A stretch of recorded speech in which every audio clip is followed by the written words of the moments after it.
नमस्कार साथियों, मैं पंकज और आपका अपना YouTube चैनल मैथ्स वन में आपका स्वागत है। दोस्तों, अभी हम जो स्टार्ट किए हुए हैं क्लास 10th का, ठीक है, लेसन 1 से मतलब प्रश्नावली 1.1, उसमें दोस्तों आपको पीछे के 2 वीडियो बता चुके हैं। उसमें बिल्कुल बेसिक से समझाया गया है, ठीक है दोस्तों। एक बार उसे ज़रूर आप देखिए और कृपया वीडियो को अंत तक जरूर देखिए, ठीक है दोस्तों।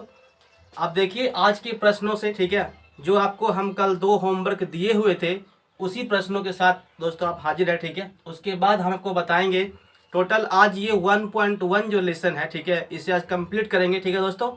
तो चलिए आज देखिए पहले प्रश्न से और कृपया वीडियो को अंत तक जरूर देखिए, ठीक है। और यदि वीडियो पसंद आए तो कृपया इसे लाइक कीजिए और दोस्तों में शेयर भी कीजिए, ठीक है। तो चलिए शुरू करते हैं पहले प्रश्न से। देखिए इसमें लिखा हुआ है, कहता है कि 867 है और 255 है, इसका बताना है आपको यूक्लिड विभाजन नियम से मोसो ज्ञात करना है, ठीक है। आपको दोस्तों हम इस नियम से मोसो निकालने बताए थे। वैसे आज आप देखिए पहले, जैसे दोस्तों यहाँ पे कह रहा है क्या, जैसे लिखा हुआ है यहाँ पे कि 867, ठीक है। इसे दोस्तों सबसे पहले देखिए, एक इस मतलब कि इस वैज्ञानिक ने कहा था कि इसमें जो है ना, सबसे पहले आपको जो सबसे बड़ी संख्या होती है उसे आपको ए मान लेना है और जो सबसे छोटी है इन दोनों में से उसे आपको बी मान लेना है, ठीक है। मान लिए। अब देखिए हम यहाँ पे क्या लिखे, 867, इसे सबसे पहले दोस्तों आप भाग लगाइए 225 से, ठीक है, सॉरी 255 से। अब आप देखिए ये कितना मरते में जाएगा। सबसे पहले आप इसे देखिए दोस्तों, इसमें अगर हम जाते हैं मान लीजिए 3 से, तो ये कितना हो गया, 5 तिया 15 और ये हो गया 15 1 16 और ये हो गया आपका 6 1 7, यानी कि ये 2 और ये 0 और ये 1। फिर दोस्तों आप इसको यहाँ पे लिखेंगे, मतलब कि 255। अब ये जाएगा 2 मरते में, मतलब कितना बचेगा दोस्तों, देखिए तो ये आपका आएगा, ये मतलब ये कि 0, ठीक है, 2 दूना 4 हो गया और ये आपका 0 और ये 2, ये कितना बचा, ये आपका 1 और ये हो गया आपका 5। फिर आप इसको यहाँ पे लिखिए 102, ये 2 मरते में जाएगा, 51 दूना होता है 102, ठीक है। ये कट गया, कितना आ गया शेष 0।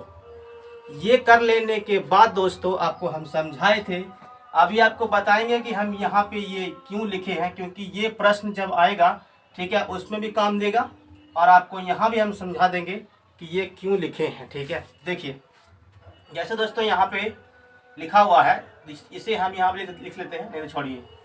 देखिए अब दोस्तों हम यहाँ पे लिखेंगे कि a बराबर बी क्यू प्लस आर, ठीक है, लिख लिए। अब देखिए इस नियम के अकॉर्डिंग क्या होता है, जैसे हम इसे माने ना a, तो आप देखिए ये आपका पूरा a हो चुका है। फिर आपको b का जो वैल्यू है ये है और उसके बाद q का मान ये है, r का वैल्यू शेष है, ठीक है। सारा कंडीशन यहाँ भी सेम उसी तरह से आपको सॉल्व करना है, फिर सेम इसमें भी वही लाना है, ठीक है, जैसे आपको हम पीछे के वीडियो में बता चुके हैं। देखिए अब दोस्तों यहाँ पे आप क्या लिखेंगे, मतलब ये लिखेंगे 867 बराबर b का वैल्यू कितना है 255, ठीक है। q का वैल्यू कितना आया, देखिए तो q का वैल्यू सॉरी 3 यहाँ पे लिखा हुआ है और प्लस r का मान कितना आ गया 102, लिख दिए।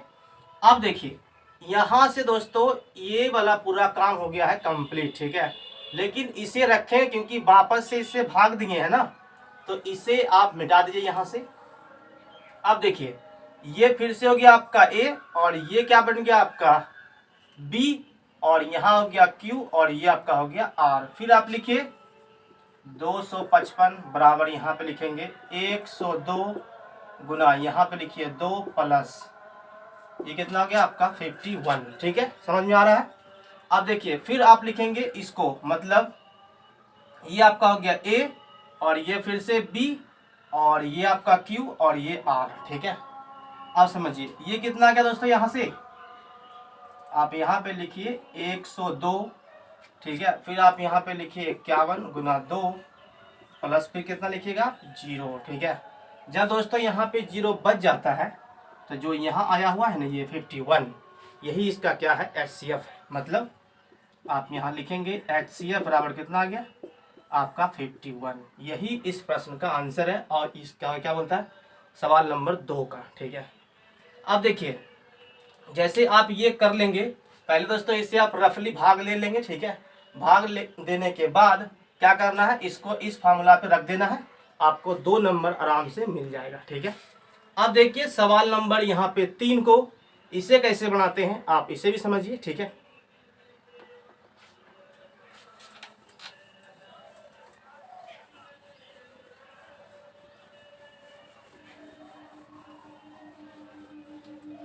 देखिए जैसे दोस्तों यहाँ पे लिखा हुआ है कि 196 फिर कितना है 38,220, ठीक है। इसे आप कैसे बनाएंगे, सबसे पहले देखिए हम लिखेंगे 3820, 220 है ना, 220 लिख दिए। इसे दोस्तों 196 से दीजिए भाग, ठीक है। जब आप इसमें दोस्तों भाग देंगे, ठीक है, तो भाग देने क्रम में आप देखिए ये तो 5 अंक में है, यहाँ तो नहीं आ रहा, ठीक है। तो इसे पहले आप गुना कर लेंगे कि इसके नज़दीक कितना हम पहुंच सकते हैं, ठीक है।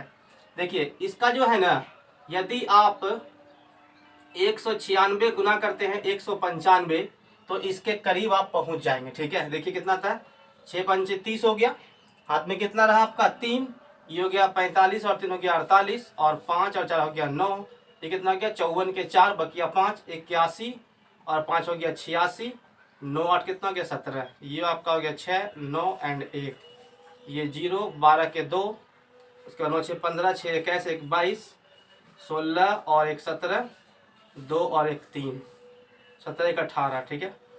तो दोस्तों यहाँ पे हुआ क्या कि यदि हम उससे एक कम अंक से मतलब कि गुना किए तो क्या हुआ, ये पूरा पूरा कट ही गया। मतलब यदि आप इसे 195 से लगाइएगा भाग तो क्या आएगा 38220, ठीक है, ये इससे कट ही गया। मतलब क्या लिखेंगे, ये आपका क्या है A है और ये क्या आपका B है, ये Q और यहाँ पे R, ठीक है, मतलब कि शेष 0, ठीक है। देखिए अब लिखिए उस नियम को लगाइए, A बराबर क्या हो गया BQ प्लस R, मतलब आप देखिए A का मान कितना आ गया 38220 बराबर कितना हो गया B का वैल्यू, ये हो गया 196 इंटू Q का वैल्यू कितना है 195, ठीक है, और ये कितना हो गया आपका प्लस शेष 0, ठीक है, मतलब कितना आ गया 196, ठीक है। इस प्रश्न का आंसर है, मतलब कि मोसो कितना आ गया आपका, ये आ गया 196। समझ गए होंगे दोस्तों, इसे आप अपने कॉपी में आराम से बना लीजिए, ठीक है। अब देखिए हम आते हैं सवाल नंबर 2 पे, ठीक है। अब इसे कैसे बनाते हैं आप इसे भी समझिए, ठीक है। देखिए पीछे के वीडियो में दोस्तों आपको हम बता चुके हैं पहले, ठीक है, कि इसका बिल्कुल बेसिकली कैसे ये होता है, ठीक है। आप एक बार कृपया करके पीछे वाला वीडियो जरूर देखिए, ठीक है, ताकि आपको आराम से ये बातें समझ में आ जाए, क्योंकि आज दोस्तों ये लेसन जो है ना कंप्लीट करना है, ठीक है। तो आप देखिए सवाल नंबर 2 को,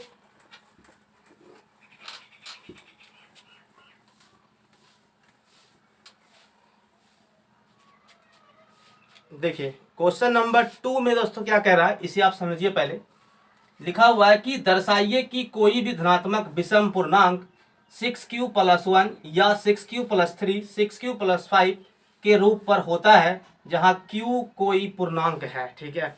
दोस्तों आपको हम बताए थे कि पूर्णांक संख्या क्या होता है, पूर्ण संख्या क्या होता है, सम संख्या क्या होता है, विषम संख्या क्या होता है। देखिए तो ये सबसे पहले दोस्तों आपको हम बताए थे कि पूर्णांक नंबर होता क्या है। देखिए जैसे हम कहे यहाँ पे कि पूर्णांक नंबर, ठीक है, तो इसमें आप समझिए कि 0 से आगे बढ़ेंगे 1 2 3 4 5, ठीक है, अनंत तक।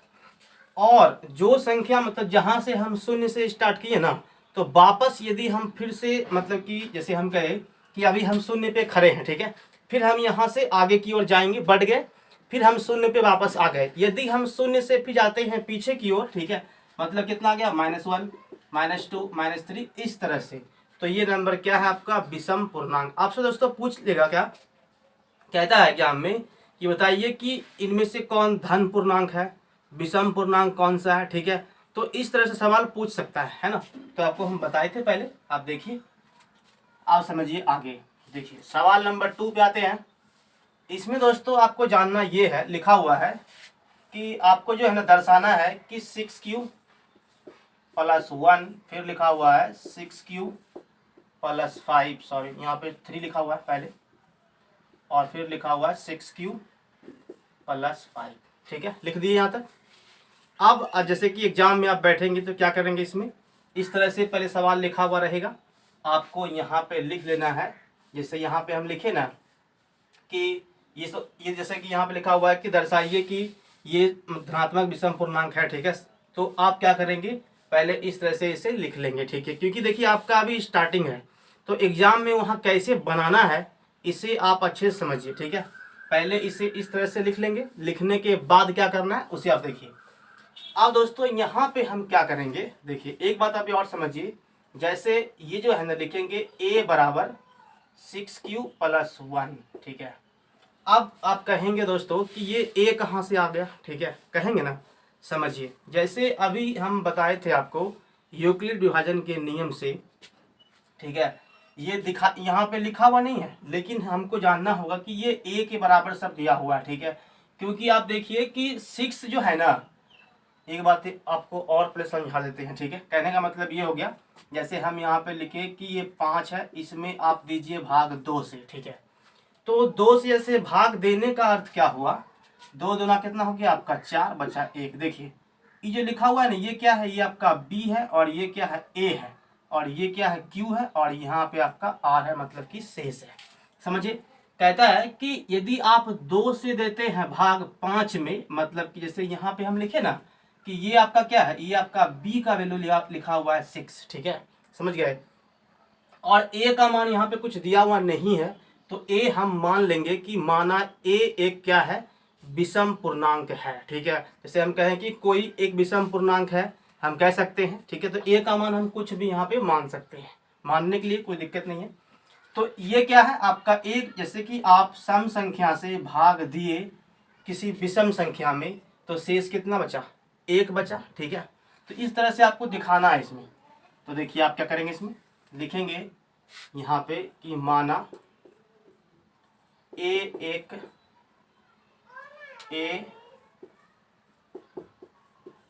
कोई विषम पूर्णांक है। आपको इस तरह से दोस्तों पहले वहां पे लिख लेना है, ठीक है। मान लिए कि a एक क्या है, विषम पूर्णांक है। आप देखिए जैसे यहाँ पे लिखा हुआ ना कि b को a से भाग देने पर हमेशा नहीं, मतलब कि शेष जो है, शेष 0 1 2 3 4 5, इससे दोस्तों क्या होगा, इससे हमेशा कम ही प्राप्त होगा, ठीक है। लिखेंगे 0 1 2 3 4 5, ठीक है। यहाँ पे क्या लिखेंगे, प्राप्त होता है, अर्थात यहाँ पे लिखेंगे कि 0 और क्या है, 0 ग्रेटर देन बराबर, ठीक है। ये आपका हो गया R, और यहाँ पे आप लिखेंगे इक्वल टू ये क्या बोलता है, इससे जो है ना, मतलब कि आप समझिए इसको, R का जो वैल्यू है ना वो हमेशा क्या होगा, 0 से बड़ा या बराबर होगा, लेकिन जो b है, b जो है उससे क्या होगा, हमेशा छोटा होगा। इस बात को यदि आप समझ गए तो बिल्कुल आराम से समझ सकते हैं हम। मेरा कहने का दोस्तों अर्थ ये हुआ कि यदि आप R का मान रखते हैं, ठीक है, तो सॉरी R जो हमेशा आएगा ना यहाँ पे शेष, देखिए R तो शेष ही है, तो R जो आएगा वो हमेशा क्या होगा, 0 से बड़ा या तो बराबर, इसका सिंबल ही है 0 से बड़ा या तो फिर क्या होगा बराबर, ये छोटा का सिंबल है, मतलब कि b से क्या होगा, हमेशा छोटा ही आएगा, मतलब कि 6 से छोटा ही आएगा, ठीक है। इतना कर लेने के बाद फिर कहेंगे कि a जो है ना, a एक क्या है,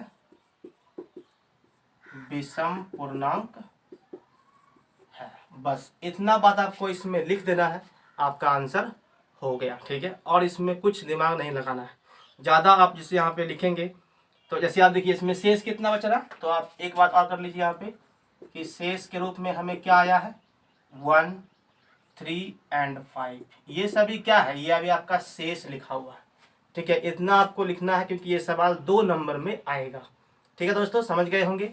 इस तरह के सवाल अभी 3 या 4 नंबर में साथ अभी और एक सवाल है, उसे आपको हम बताएंगे, मतलब कि उस सवाल को आप जस्ट बताएंगे तो आप देखिएगा कि आप मतलब उसे कैसे समझ पाते हैं, ठीक है। चलिए अब देखते हैं सवाल नंबर 3 को। दोस्तों इस सवाल को आप अच्छे से पहले लिख लीजिए, ठीक है, समझ गए। अब आते हैं सवाल नंबर 3 पे, ठीक है। देखिए सवाल नंबर 3।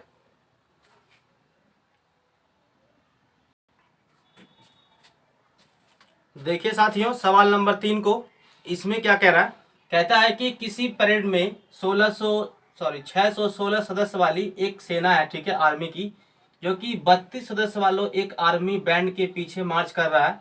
दोनों समान समूह को, ठीक है, समान संख्या वाले स्तंभों में मार्च कराना है, ठीक है। उन स्तंभों की अधिकतम संख्या क्या है। देखिए दोस्तों, यदि आपसे यहाँ पे अधिकतम संख्या पूछ रहा है, ठीक है, यानी कि आपका उसमें क्या निकलेगा, मोसो ज्ञात होगा, क्योंकि आप जानते हैं हाईएस्ट कॉमन फैक्टर, ठीक है। कहता है कि 616 सदस्य वाली एक सेना आर्मी की टुकड़ी है, ठीक है, और उसमें क्या कह रहा है कि 32 सदस्य वाले एक आर्मी बैंड के पीछे आपको मार्च कराना है, ठीक है। तो अब देखिए इसमें जो है ना, इस सवाल में क्या निकलेगा, जैसे यहाँ पे आप सवाल में पढ़िएगा कि अधिकतम संख्या पूछ रहा है, तो आपको खटाक से दिमाग में लगा देना है कि ये हमसे मोसो ही पूछ रहा है, ठीक है, क्योंकि हाईएस्ट कॉमन फैक्टर, ठीक है, इसका अर्थ होता है, देखिए ये कितना आ गया, 616 लिखा हुआ है ना। अब देखिए इसका आपको सबसे पहले तो मोसो निकालना है, करना कुछ नहीं है। देखिए यदि वहां दोस्तों ऑप्शन होता तो आप फट से खोज लेते। कैसे आपको बताए थे कि 616 और यहाँ पे क्या है 32 है, ठीक है, इसमें आपको माइनस करना होता, ठीक है। माइनस करने के बाद फिर आपको जो है ना देखना होता कि कौन सी सबसे बड़ी संख्या से वो नंबर कट रहा है, वही इसका क्या होगा, मोसो हो जाएगा। मतलब पहले तो आपको हम सिखा देते हैं कि इसका मोसो आप कैसे निकाल सकते हैं। कल भी आपको समझाए थे, यदि यूक्लिड विभाजन से आप निकालते हैं तो भी आसान है, ठीक है, वो भी बन सकता है। लेकिन आपसे सिर्फ यहाँ पूछा अधिकतम संख्या क्या है बताइए, तो आराम से इसका मोसो निकालिए। देखिए क्या करना है, इसमें दोस्तों लगाइए आप पहले अभाज्य गुणनखंड। आपको हमेशा ध्यान रखना है कि अभाज्य संख्या से भाग लगाना, ठीक है। कितना गया, 2 तिया 6, और फिर हो गया ये 0, 2 8 16। फिर देखिए 2 से ये आपका हो गया 15, 2 चौके 8, फिर कितना हो गया 2 7 14, और ये हो गया फिर 11 से 7 मरते। अब नहीं जाएगा दोस्तों, ठीक है। फिर इसमें भी आप लगाइए भाग 2 से, कितना हो गया 16, फिर 2 से 8, फिर 2 से कितना हो गया 4, फिर 2 से 2, ठीक है। अब नहीं जाएगा। देखिए इसमें मिल क्या रहा है, ठीक है। देखिए 1 2 3 हो गया, 1 2 3, तो यहाँ से तो सिर्फ यही दोस्तों यहाँ पे मिल पाया है ना। मतलब लिखेंगे कि इसका 2 गुना 2 गुना 2 11 गुना 7, फिर क्या है 2 गुना 2 गुना 2 गुना 2, ठीक है। आपसे पूछा है दोस्तों HCF। देखिए इसमें जो मिल रहा है ना उसी को लिखेंगे। ऊपर से देखिए 2 क्या बार 3 बार मिल रहा है, यहाँ भी मिल रहा है 3 बार, फिर 11 है 7 है, इसमें तो आप नहीं मैच कर रहा, छोड़ देंगे उसे। क्या लिखेंगे 2 गुना 2 गुना 2, मतलब कितना हो गया 8। इसका HCF कितना आएगा, 8 आएगा, ठीक है, समझ गए। देखिए इसी तरह के सवाल दोस्तों लेसन 1 में है, ठीक है। अब हम आते हैं सवाल नंबर 4 पे। इसे कैसे बनाते हैं आप इसे भी समझिए। देखिए अभी दोस्तों इसमें एक चीज और आकर मतलब कि सोच सकते थे आप, जैसे हम कहे कि 616 है ना, तो 616 को आप इससे जो है ना माइनस करिए। कितना आ गया यहाँ पे 4, और ये कितना हो गया आपका 1, ये मतलब कि 11 में से जाएगा 3 तो बचेगा आपका 8, और ये कितना आ गया 5। अब देखिए वहाँ दोस्तों ऑप्शन जरूर वहाँ पे रहता, ठीक है, कि बताइए कि इसका मोसो क्या होगा। तो आप देखिएगा कि वहाँ पे वो नंबर 8 होगा सबसे बड़ा वाला, जिससे ये क्या होगा पूरा पूरा कट जाएगा। देखिए जैसे हम कहेंगे 8 6 48, 8 7 कितना आ गया 56, और 8 3 24 कट गया, ठीक है। मतलब इसका मोसो क्या है 8 है, समझ गए। देखिए अब आते हैं सवाल नंबर 4 एंड 5। 2 सवाल इसमें और है, फिर ये लेसन दोस्तों आज हो जाएगा कंप्लीट, ठीक ना। चलिए सवाल नंबर 4 पे।